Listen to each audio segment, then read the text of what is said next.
palavra de hoje nós vamos falar sobre um tema que talvez não soe muito bem nos dias atuais, ouvirmos essa palavra, ou sequer fazermos menção de que seja parte da nossa identidade. O tema de hoje se chama protestantes. Talvez você já ouviu essa expressão dizendo que uma crença em Jesus, que algum grupo de cristãos se chama como protestantes. E não sei se você se identifica como um protestante ou se você entende por que existe essa nomenclatura, mas Satanás sempre tenta roubar aquilo de relevante que o povo de Deus tem feito nessa terra. E no dia 31 de outubro tem sido instituído na cultura do mundo todo o tal do Dia das Bruxas. E nós, como cristãos, rejeitamos, renegamos, somos contrários a qualquer tipo de estímulo à feitiçaria, à bruxaria, à magia, a trazer esse tipo de conceito para o imaginário das crianças, a estarem atraindo funções de medo, questões espirituais para o seu sono, para a sua realidade, para as suas fantasias. Mas Satanás pegou esse dia e estabeleceu como uma cultura pagã, um dia de bruxas, um dia de servir a outros deuses, um dia de idolatria, um dia de feitiçaria, um dia de magia, seguido daqui 48 horas por um dia de culto aos mortos, um dia em que se celebra a morte. Se cria, inclusive, na Europa medieval, que nesse dia, devido a algumas mudanças climáticas, algumas mudanças de estação, antigamente cridas exatamente nessa época, era o dia que se poderia acessar mais facilmente o mundo dos mortos, e por causa disso se celebra Dia das Bruxas, se celebra o culto aos mortos. Não tem problema nenhum você honrar o túmulo dos teus familiares, não tem problema nenhum você honrar a memória, você caprichar naquilo que é a tua herança, deixar um lugar bonito, deixar um lugar agradável, no lugar onde os teus que te precederam, teus familiares, estão sepultados. O problema é nós cultuarmos a morte, cultuarmos a feitiçaria, a magia. Mas deixa eu te dizer que esse fenômeno, ele só aconteceu no mundo depois de um fenômeno muito maior. Esse fenômeno dessa data só veio a este mundo para tentar ofuscar um fenômeno muito maior.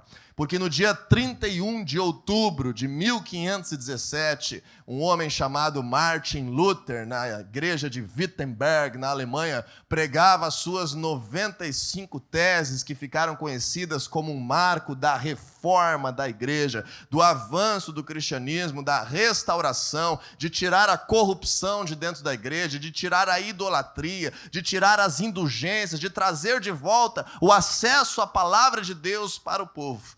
E, de fato, hoje, muito mais do que qualquer dia de feitiçaria ou de ocultismo, hoje é o dia da reforma. Hoje é o dia da reforma que ficou conhecida como a reforma protestante. E por que essa reforma ficou conhecida como uma reforma protestante? Porque Martin Luther, ou Martinho Lutero, como nós conhecemos aqui, aportuguesando o seu nome, tão famoso que ficou, acabou nos idiomas sendo chamado de uma forma diferente, mais corriqueira ao nosso vocabulário. Martinho Lutero, ou simplesmente Lutero, era um padre, era alguém pertencente à liderança da Igreja Católica e vivia na Alemanha, também era um monge, também era filósofo, também era teólogo, também era professor na faculdade de teologia. E como um clérigo, como alguém que tinha acesso à palavra de Deus, lembrando, o povo não tinha acesso à palavra de Deus, não existia Bíblia em alemão, não existia Bíblia em inglês, não existia Bíblia em idiomas conhecidos, só tinha a Bíblia em latim, a famosa Vulgata, que havia sido traduzida pela Igreja Católica para o latim. Apenas os padres, os estudiosos da língua latina poderiam de fato ter acesso à palavra de Deus. E vemos isso em muitos filmes ao longo da história. E Lutero começou a estudar a Bíblia e perceber que havia muitas coisas na igreja que precisavam ser purificadas, precisavam ser reformadas. Haviam muitas coisas que estavam, de fato, correspondendo à ganância das pessoas, à corrupção, a interesses errados. A maldade havia se instalado, a hierarquia, o povo era manipulado, ludibriado. E Lutero se indigna e chega ao ápice da sua intenção reformadora quando quando ele sai nas ruas em uma idade muito difícil, a Idade Média, em uma época da humanidade de muita pobreza. Imagine que na Idade Média era praticamente impossível uma pessoa que era escrava deixar de ser escrava, praticamente impossível uma pessoa que era pobre se tornar rica, praticamente impossível alguém que era rico acabar empobrecendo. As classes eram muito rígidas e a maioria da população vivia em sofrimento, não tinha acesso a medicamentos, não tinha acesso a conforto, mal tinha acesso à alimentação. E Lutero sai na rua e tem lá um representante da igreja, uma igreja que dominava toda a Europa, todo mundo conhecido, não em cada nação, não em cada cidade, mas uma igreja que era universal nesse sentido. Esse é o nome católico. Católico significa que é de todos os lugares. E um representante da igreja católica chamado Tetzel estava autorizado pelo Papa a recolher tudo que as pessoas tivessem de bens e de dinheiro em nome da sua salvação. Para escapar do purgatório, para escapar da condenação, eram vendidas as indulgências, que era um papel escrito: os seus pecados estão perdoados, desde que você pague uma quantia por você e por a sua família. E Lutero se indignou de forma tamanha, sabendo o conteúdo da palavra de Deus, foi lá e, junto com alguns outros líderes, somado a tantos outros que já haviam perdido a vida por causa disso, já haviam sido condenados pela própria igreja, incendiados pela própria igreja, atirados de precipícios pela própria igreja, afogados pela própria igreja. Lutero se levanta e escreve as suas 95 teses que ele acreditava serem mais urgentes, que deveriam mudar no contexto religioso para que o povo vivesse a verdade. E prega no dia 31 de outubro, literalmente prega aquele papel na porta da igreja da cidade de Wittenberg, na Alemanha, que era a cidade onde ele era padre, a cidade onde ele também lecionava na universidade. Infelizmente, Lutero tentou consertar a igreja não aceitou a sua proposta. A igreja o perseguiu, a igreja tentou matá-lo, ele se escondeu por 1 ano em um castelo, em uma fortaleza, e acabou nesse 1 ano traduzindo a Bíblia pela primeira vez para o alemão. Lutero traduziu durante 1 ano todo o Novo Testamento para o alemão. As pessoas agora poderiam ver a palavra de Deus, poderiam entender a palavra de Deus, aqueles poucos que sabiam ler em alemão, quanto mais aqueles que saberiam ler em latim. E ali começou a tomar uma proporção exponencial, um movimento de Deus nessa terra de reformar, de restaurar, de trazer de volta aquilo que é certo, de alguém levantar a voz e ir contra o sistema, de alguém fazer algo pelo bem da sociedade, da sua família, da sua cidade, da sua comunidade. E por causa de não ser aceito, esse papel de Lutero que foi pregado lá em Wittenberg, essa discussão levou anos, ele foi a tribunais, no caso, ligados à igreja, porque a igreja tinha muita força, assim como nos tempos bíblicos a igreja conseguia perseguir os cristãos, a igreja judaica, no caso. Nesse sentido, a igreja católica também tinha muita força política, tinha inclusive tribunais religiosos que julgavam, que condenavam à morte. Lutero, por muitos anos, brigou por isso, sem sucesso. Acabou tendo a adesão de alguns outros reinos com problemas políticos, econômicos, sociais, que se somaram à causa religiosa de Lutero, e se fundou, então, uma primeira vertente nova de cristianismo no mundo, aceita de forma legalizada, que foi a Igreja Evangélica Luterana. E a partir disso, aquele papel que Lutero prega na igreja de Wittenberg ficou conhecido não como uma proposta de reforma, como ele desejava, mas ficou conhecido como um protesto, como algo que ele estava de fato enxergando que estava errado e que deveria mudar, e no seu chamado de Deus ele foi lá e protestou. Quem sabe ele não tinha força, e muitos como ele, até mesmo mais fortes do que ele, já tinham perdido a vida por causa disso, mas Lutero se encorajou, entendeu o seu chamado, entendeu a sua responsabilidade, entendeu a palavra de Deus e não se calou e protestou.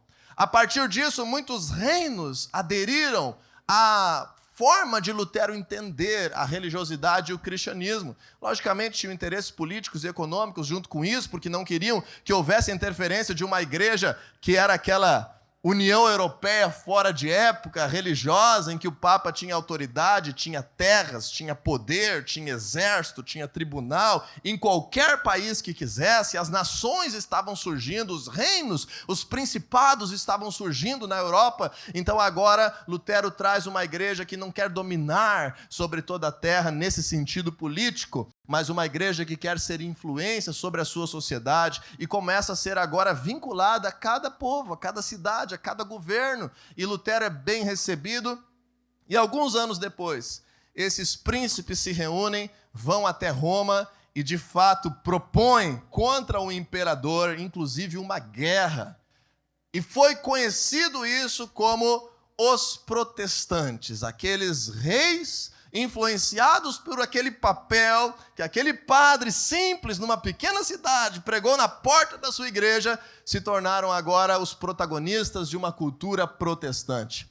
Anos depois, inclusive, o imperador veio lutar, veio fazer guerra, veio matar gente, por causa que eles queriam poder ter a independência de buscar a Deus no seu país e na sua cidade. A Guerra dos 30 Anos e muitos outros ocorridos trouxeram violência para a humanidade por parte de disputas religiosas.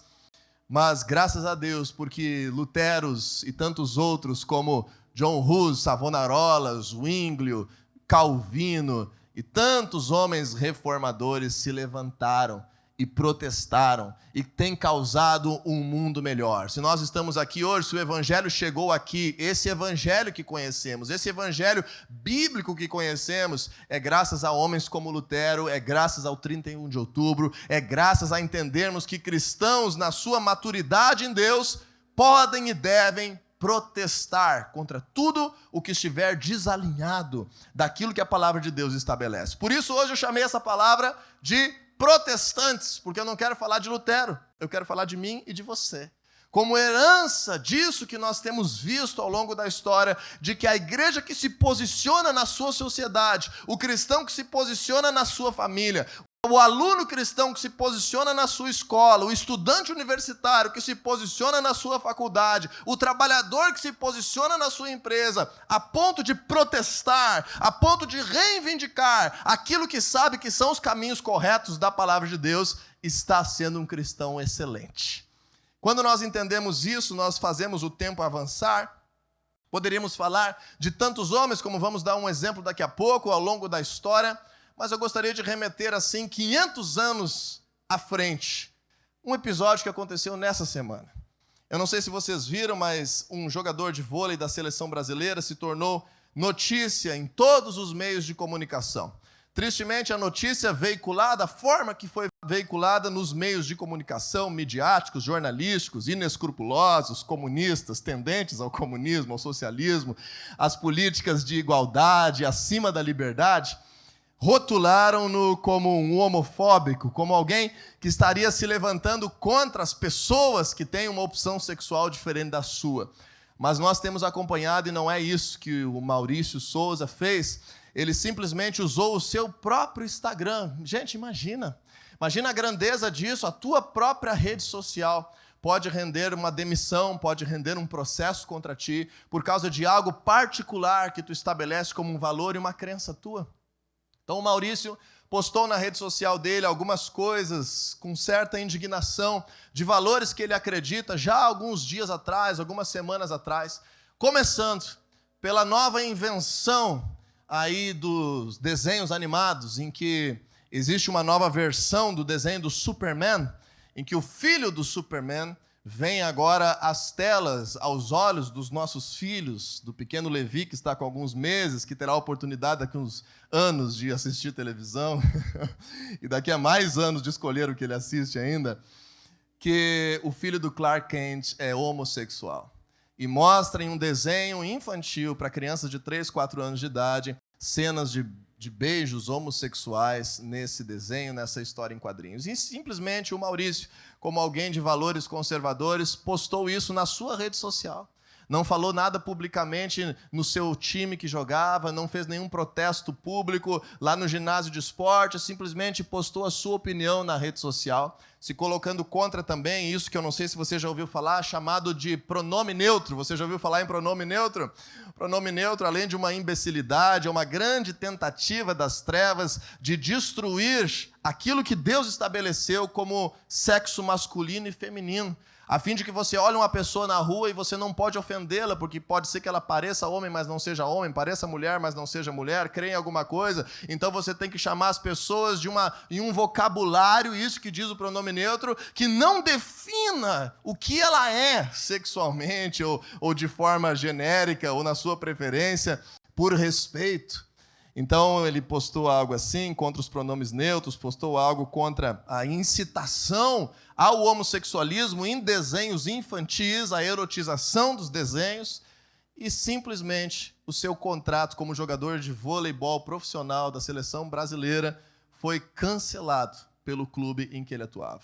Ou seja, um cristão entre uma nação de 90% cristãos, de 50% cristãos evangélicos, foi pressionado pelos patrocinadores do seu clube a voltar atrás, a se retratar, que não poderia ter uma opinião diferente da opinião de que alguma minoria tem, e que então teria o seu contrato rescindido. Temos alguém que jogou as Olimpíadas, temos alguém que é campeão do mundo com o voleibol, alguém que é pai de família, que tem valores corretos, que hoje está desempregado. Porque um tem protestado, enquanto que uma multidão tem se calado, e mais, apoiado tudo isso que tem acontecido. Por causa disso, hoje, nós vamos falar sobre o nosso chamado de sermos protestantes, o nosso chamado de não nos calarmos, o nosso chamado de defendermos as nossas causas. Talvez você e eu não tenhamos tanta voz, não tenhamos milhões de pessoas que nos escutam, mas você pode protestar sobre o que é certo dentro da tua casa, você pode protestar sobre o que é certo na educação dos teus filhos, você pode protestar sobre o que é certo no meio dos teus colegas de trabalho, lá na tua sala de aula, em meio a 20 alunos, você pode protestar o que é certo nas tuas redes sociais, você pode se posicionar como um cristão e deve fazer isso. Então nós vamos ler Romanos capítulo 12, versículo 2, que diz assim: a palavra de Deus, Romanos 12, 2. Não se amoldem ao padrão deste mundo, mas transformem-se pela renovação da sua mente, para que sejam capazes de experimentar e comprovar a boa, agradável e perfeita vontade de Deus. Paulo escreveu isso aos romanos, e se você tem uma tradução, por exemplo, do João Ferreira de Almeida, seja ela revista e corrigida, ou revista e atualizada, ou a Nova Almeida atualizada, vai dizer assim que nós não devemos nos conformar, não devemos tomar a forma, não devemos andar conforme esse mundo. Esse mundo, como a Bíblia fala aqui, não é o mundo criação de Deus, não é o mundo que é influenciado de algo de Deus, mas é tudo no mundo que esteja de fato deturpado da palavra de Deus. A palavra de Deus está dizendo: não se amolde, não tome essa forma, não seja conformado. A gente usa essa palavra conformado como simplesmente aceitar. Eu me conformei, eu aceitei. Mas eu venho da engenharia, em que a gente fala conformar, de fato, é o processo de dar forma a alguma coisa. Conformação mecânica é você pegar uma chapa que era lisa, por exemplo, e tem uma matriz de estamparia, e agora pressiona ela, e quando você pressiona ela, ela assume a forma daquele berço, ela assume a forma daquela matriz, daquele molde. É mais ou menos isso que está acontecendo com os cristãos desde os tempos em que Jesus ressuscitou. Existe uma cultura de trevas no mundo que vai mudando com os governantes, vai mudando a forma, vai mudando o jeito que se apresenta, mas existe uma cultura pagã, uma cultura idólatra que tenta pressionar todos os cristãos a assumirem aquela forma. E se nós cedermos à pressão, nós vamos estar conformados, nós vamos estar com a mesma forma, com a mesma mentalidade, com a mesma cultura de coisas que não vêm de Deus, de coisas que nos fazem mal, de coisas que destroem a sociedade, de coisas que impedem a geração de filhos, de coisas que fazem com que os nossos descendentes não tenham um futuro, com que esse mundo não melhore, com que a nossa nação não se desenvolva. Se você prestar atenção, tudo isso que os meios de comunicação, agora de forma tão descarada, têm defendido, são os caminhos que empobrecem nações, são os caminhos que destroem a sociedade. E a palavra de Deus é uma palavra imutável, que causa o bem, que causa vida. O povo judeu está aí de exemplo, sendo tão perseguido, tão atacado, como uma nação tão pequena consegue prevalecer e enriquecer, por causa que o Senhor tem princípios imutáveis para a vida, desde que nós venhamos conformar a nossa existência ao molde da palavra de Deus, e não ao molde deste mundo, não ao molde daquilo que parece às vezes, mas o que adianta eu falar? Mas o que adianta eu falar dentro da minha casa se está todo mundo dizendo o contrário? Mas o que adianta eu ir lá e dizer a minha opinião? O que adianta um padre numa cidadezinha pregar uma folha na porta de uma igreja? O que adiantaria? Adiantou a mudança do mundo. Os cristãos podem mudar o mundo. Nós cantamos aqui, vamos mudar o mundo. E é isso que o Senhor nos chama. Na tua esfera de ação e na minha, de um dia para o outro, as coisas podem mudar. E aqueles que estão firmes na sua fé, de fato, perseveram com o Senhor e vão colher frutos de justiça. E quando nós aprendemos isso, sobre esse chamado de Deus, eu preciso te dizer hoje, para que nós venhamos protestar por alguma coisa, para que nós venhamos reivindicar alguma coisa, tá cheio de gente na internet hoje aí que é papagaio.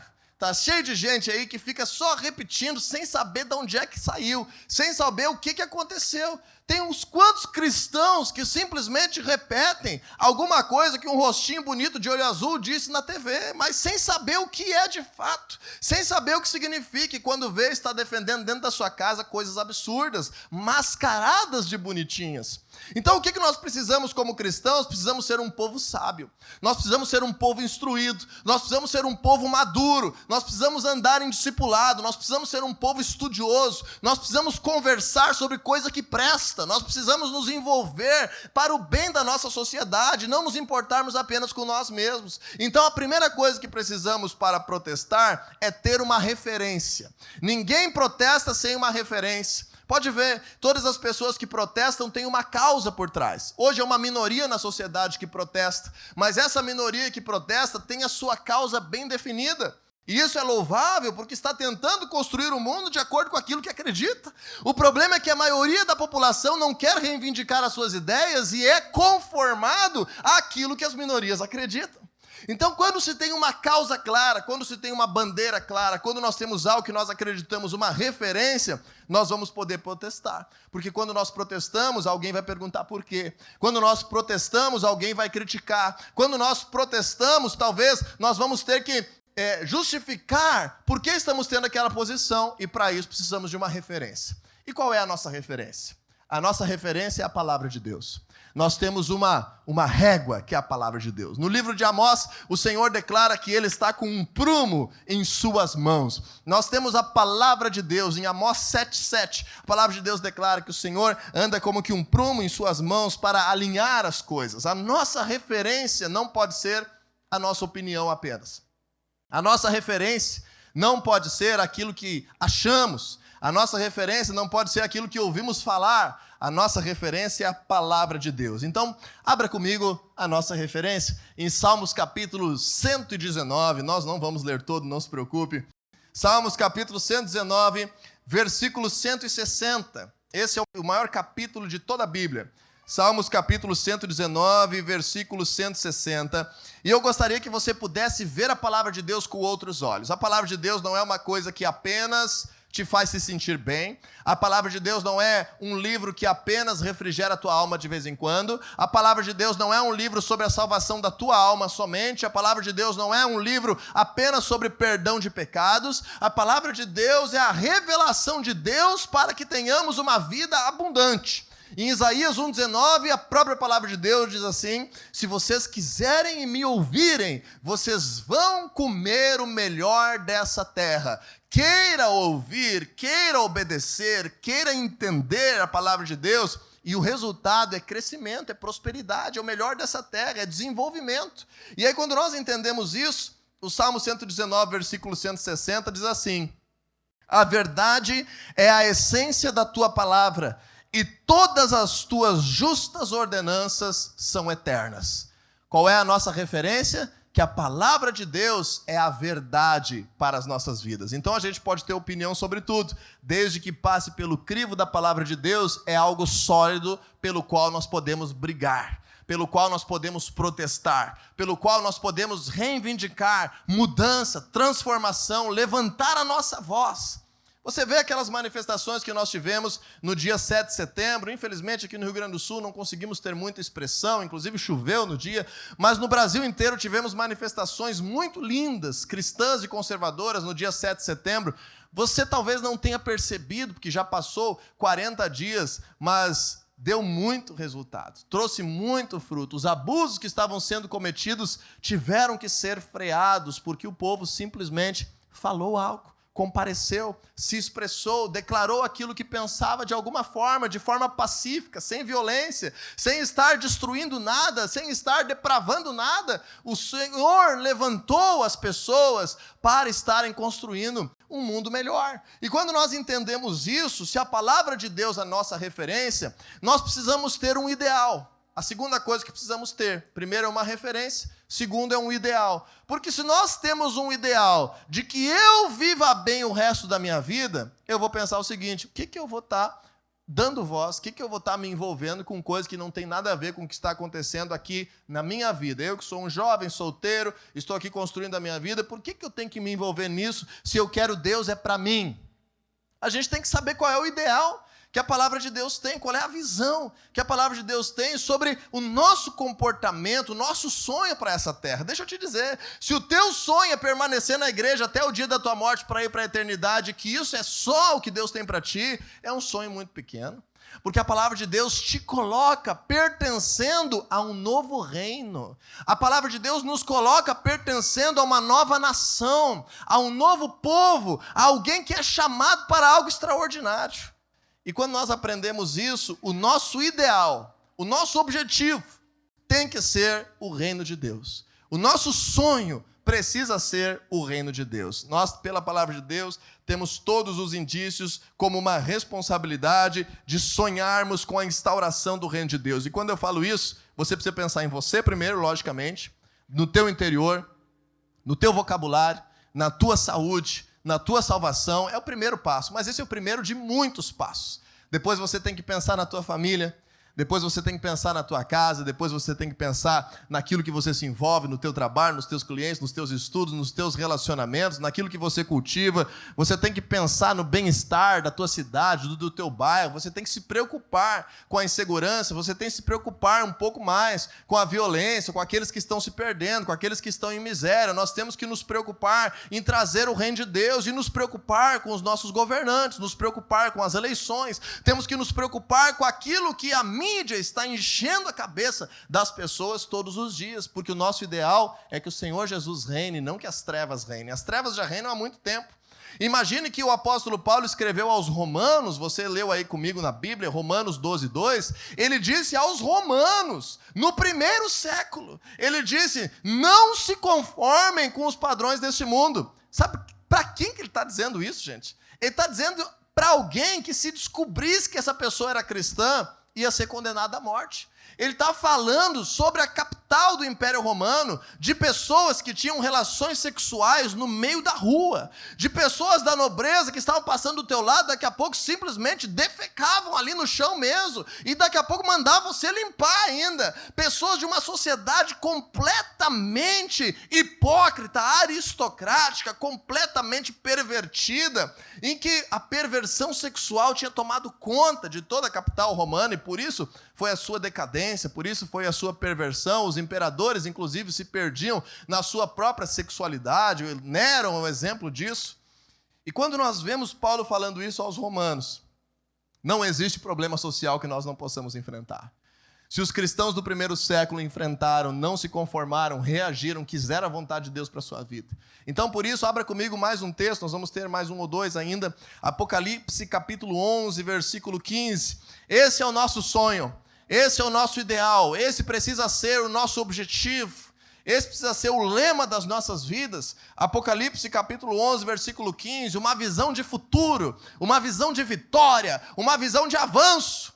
Sabe por que um monte de cristão não protesta, gente? Porque um monte de cristão está crendo que a besta vai se levantar, que o anticristo vai vir, que os cristãos vão morrer. Então a gente já está se preparando para o pior. Eu não estou me preparando para o pior, e a família da fé não está se preparando para o pior, porque nós cremos que o Senhor Jesus está crescendo com o seu reino, Ele está se levantando, Ele virá, e o seu reino estará instaurado nessa terra em uma grande proporção. Diz ali a palavra de Deus em Apocalipse, capítulo 11, versículo 15. O reino do mundo se tornou de nosso Senhor e do seu Cristo, e ele reinará para todo sempre. Uau! Esse é o nosso sonho. O reino do mundo se tornou de nosso Senhor e do seu Cristo, e ele reinará para todo sempre. E aí nós olhamos assim, mas como? Isso está muito longe de todos os reinos do mundo serem influenciados pelo reino de Deus. Então olha 500 anos atrás, quando aquele padre de Wittenberg, chamado Lutero, pregou um papel na porta de Wittenberg, da igreja. Olhe quão mais distante estava dos reinos do mundo se tornarem o reino do nosso Deus, quando ele tomou essa atitude. Hoje nós estamos muito mais perto, mas ainda estamos longe, porque nós precisamos agora, nessa multidão de filhos de Deus que existem nessa terra, termos voz e posição naquilo que Deus tem nos confiado.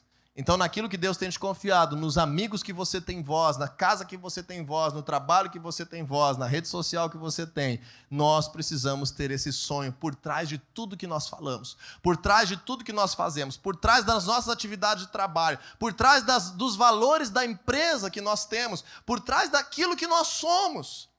Eu tenho um sonho. O reino do Senhor Jesus instaurado. E esse sonho não é só meu, esse sonho já está decretado na palavra de Deus. Todos os cristãos precisam ter esse sonho.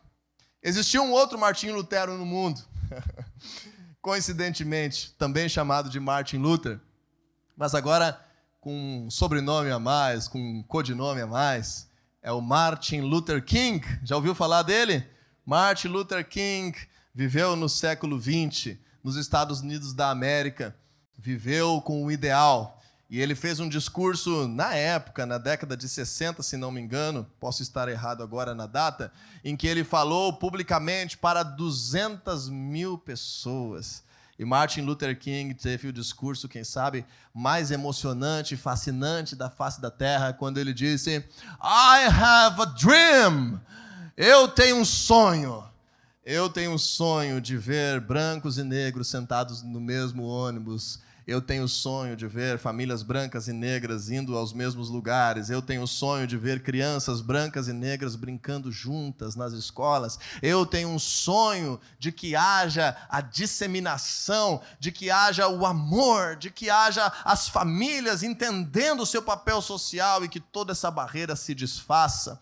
Martin Luther King estava falando sobre uma cultura estadunidense, americana, esses que nós nos espelhamos tanto para tantas coisas, que até meados do século passado causavam distinção pela cor das pessoas. E Martin Luther, antes desse discurso, já estava envolvido com essa luta para que fosse rompida a desigualdade racial, para que as pessoas tivessem a mesma oportunidade, tivessem lugar. E ele organizou um protesto a uma linha de ônibus específica no seu estado, por causa que 2 mulheres negras foram trazer um relato para ele de que estavam sentadas no ônibus e uma pessoa branca subiu e exigiu que levantasse para que ela pudesse sentar. Para você ter uma ideia do retrato de como era a questão racista. O que se fala de racismo hoje não é racismo. O que se fala de racismo hoje é invenção de minorias para ganhar like. Nós temos uma cultura igualitária, nós estamos todos juntos, nós temos direitos, nós temos oportunidades. Logicamente que alguns de nós nascemos em uma condição social diferente dos outros, mas no tempo que nós vivemos, uma pessoa rica pode empobrecer e uma pessoa pobre pode enriquecer. Não é a cor da pele que define isso, mas quando Martin Luther King falou isso, é mais ou menos a mesma luta do Nelson Mandela, lá na África do Sul, havia de fato leis que segregavam as pessoas por causa da sua cor da pele. Assim como hoje estão se criando leis, preste atenção no que eu estou te dizendo, preste atenção, se nós não protestarmos, vão se criar leis que vão segregar as nossas vidas por sermos cristãos. Vão se criar leis que vão agir com preconceito para com as nossas opiniões por sermos cristãos. Maurício foi demitido essa semana. Um colega dele do vôlei começou a curtir o que ele postava. Já foi ameaçado a descurtir, senão vai ser demitido também. O que você curte na rede social pode ser usado contra você. Se nós cristãos não nos levantarmos, leis podem vir de que nós não podemos dizer que somos uma família tradicional e que cremos que homem e mulher reproduzem filhos e vivem felizes conforme a palavra de Deus. Você pode ser preso por isso daqui a uns dias. Demitido por isso daqui a uns dias. Martin Luther King disse: eu tenho um sonho. Antes dos 40 anos ele foi assassinado. Mas em função do seu ideal, ele conseguiu causar a revolução dos direitos civis nos Estados Unidos e que impulsionou uma revolução de direitos no mundo inteiro. Alguém que protesta faz a diferença. Imagine uma multidão de cristãos que entendem o seu papel e a sua voz. E quando nós entendemos isso, além de termos um padrão de referência e um ideal, nós precisamos agora finalizar entendendo que você e eu, cada um de nós, de forma diferente, temos uma responsabilidade. Temos um padrão de referência, temos um ideal, e você e eu temos uma responsabilidade. E que responsabilidade é essa? Do Cristo que habita dentro de você, do Espírito Santo que habita dentro de você, que toca o teu coração, que te enche de novidade de vida, que enche a tua mente e o teu coração, que você quer agradar esse Deus maravilhoso. E aí vamos finalizar, talvez tenhamos mais um texto, mas esse tópico com Atos capítulo 4, versículo 20, sobre a nossa responsabilidade. Atos capítulo 4, versículo 20, diz assim a palavra de Deus: pois não podemos deixar de falar do que vimos e ouvimos. Quem está falando isso é alguém que andou com Jesus e viu ele ser morto e viu ele ressurreto. E ele está respondendo para autoridades como isso que estão fazendo hoje com o Maurício e que estão fazendo com tantos outros. É só você procurar um pouquinho nas redes sociais.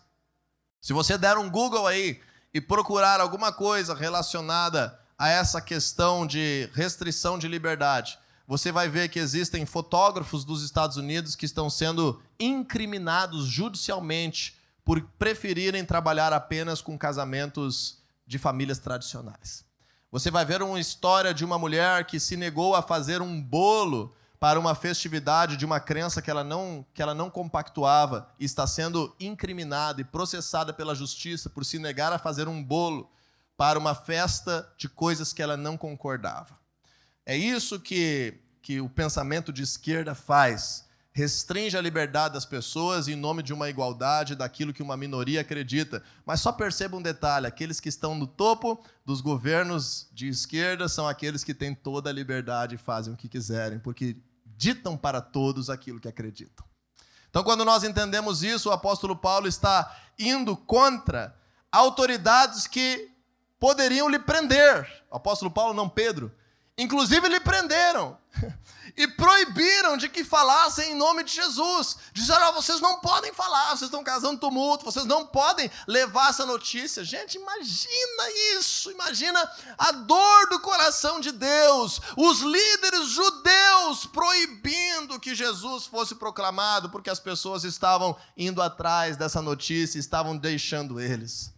Estavam abandonando o seu status social, mas não eram os imperadores romanos, não era, nesse tempo bíblico de Atos capítulo 4, não eram os soldados romanos, eram os líderes religiosos que naquela época tinham autoridade para prender, que estavam impedindo que a palavra de Deus fosse proclamada.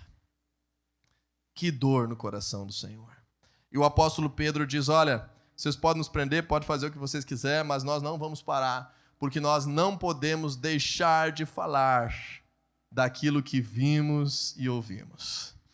Você já tem tido experiências com Deus? O Senhor te chama nessa manhã: não deixe de falar daquilo que você tem visto e ouvido. Não deixe de viver, não deixe de proclamar, não deixe de se posicionar. Não sobreviva nessa terra, não viva uma vida de arrependimentos. Depois não adianta te arrepender para como é que aconteceu a tua família, não adianta te arrepender depois que o divórcio aconteceu, não adianta te arrepender depois que o teu filho está viciado em drogas, não adianta te arrepender depois. Faça hoje a tua posição e o teu protesto como um cristão.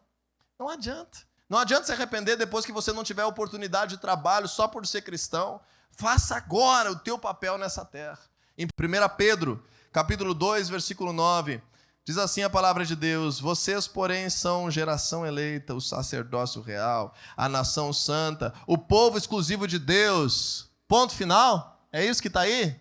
Uau, eu sou tudo isso, eu sou exclusivo, eu sou VIP, eu sou nação santa, eu sou poderoso, eu sou geração eleita, eu sou sacerdócio real, Deus está massageando o meu ego aqui na sua palavra, é isso? Ponto final, acabou o versículo? Não, nós somos tudo isso para quê, gente?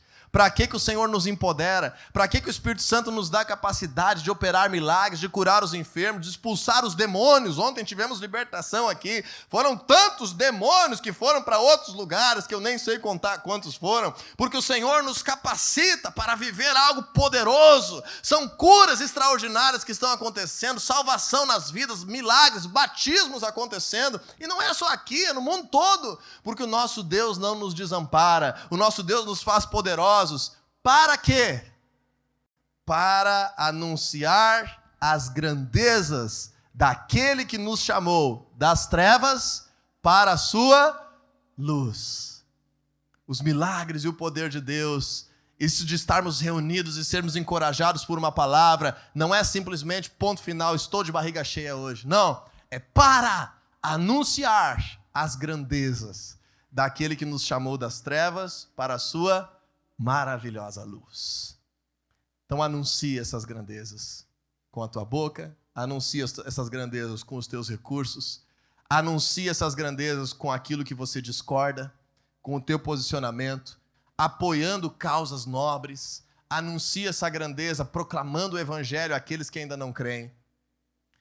Porque o mesmo Martin Luther King também disse uma frase, dizem que é dele essa frase, que ele diz assim: o que me preocupa não é o grito dos maus, mas o silêncio dos bons. O que me preocupa não é o grito dos maus. Os maus já estão gritando faz muito tempo. Mas o silêncio dos bons. O silêncio dos bons é o que preocupa, é o que pode destruir uma sociedade, é o que pode acabar com um casamento, é o que pode impedir orações poderosas de serem feitas. É o silêncio dos bons que podem impedir a transformação de ambientes nessa terra. Você com Jesus dentro de você é uma pessoa boa. Eu com Jesus dentro de mim sou uma pessoa boa. Jesus nos diz que nós, sem a sua presença, somos maus.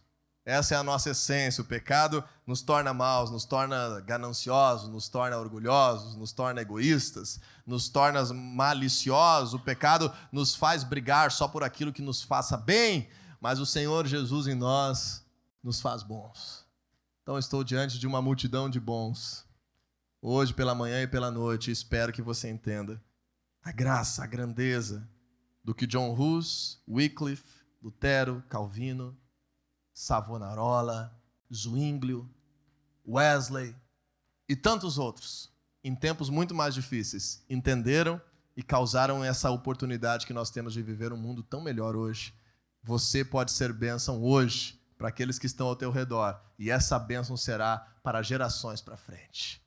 Cristãos extraordinários que se levantam e entendem que Deus está com eles, e nós somos, como Colossenses 1:27 declara, a esperança da glória. Você é a esperança da glória. Cristo em você é a esperança da glória.